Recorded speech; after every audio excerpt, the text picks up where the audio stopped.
ক্ষমতা হারিয়ে আওয়ামী লীগের নেতাকর্মীরা এখন ছন্নছাড়া। অনেকে পালিয়ে অবস্থান নিয়েছেন ভারতে, আবার অনেকে যুক্তরাজ্যের লন্ডনে। পালিয়ে যাওয়ার পর থেকে বেশিরভাগ আওয়ামী লীগ নেতাই ছিলেন আত্মগোপনে, কিন্তু সময়ের সাথে এক এক করে প্রকাশ্যে আসছেন অনেকেই। সেই ধারাবাহিকতায় এবার লন্ডনে প্রকাশ্যে দেখা গেল খালিদ মাহমুদ চৌধুরী সহ আওয়ামী লীগের কয়েকজন মন্ত্রীকে। বিস্তারিত ইশতিয়াক হোসেনের প্রতিবেদনে।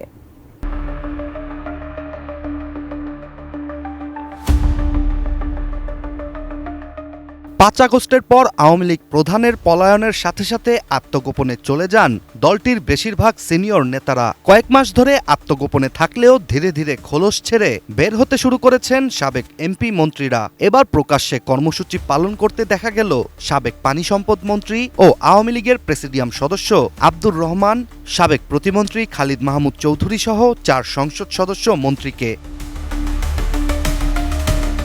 ৩ ফেব্রুয়ারি লন্ডনে যুক্তরাজ্য আওয়ামী লীগের একটি কর্মসূচিতে যোগ দিয়েছিলেন সাবেক নৌপরিবহন প্রতিমন্ত্রী খালিদ মাহমুদ চৌধুরী।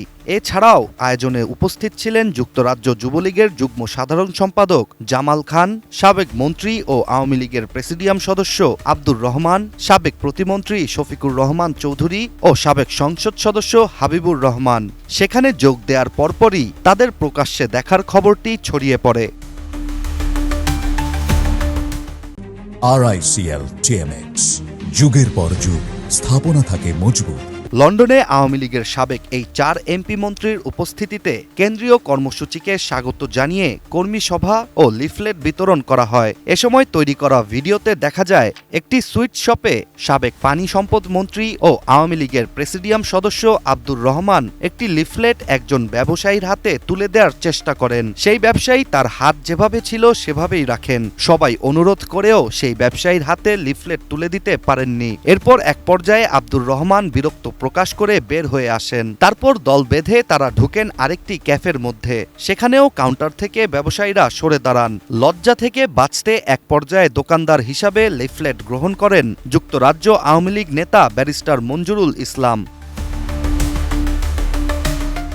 শেষ পর্যন্ত পূর্ব লন্ডনের ক্ষুদ্র ব্যবসায়ীদের অনাগ্রহের ফলে রাস্তায় গ্রুপ বেঁধে চলে লিফলেট হাতে দলীয় নেতাকর্মীদের ফটো সেশন। ইউনুস হটাও দেশ বাঁচাও নামে আগামী ১৬ ফেব্রুয়ারি লন্ডনে আলতাফ আলী পার্কে একটি সমাবেশেরও ডাক দিয়েছে যুক্তরাজ্য Awami League. Ishtiaq Hossain, ATN news.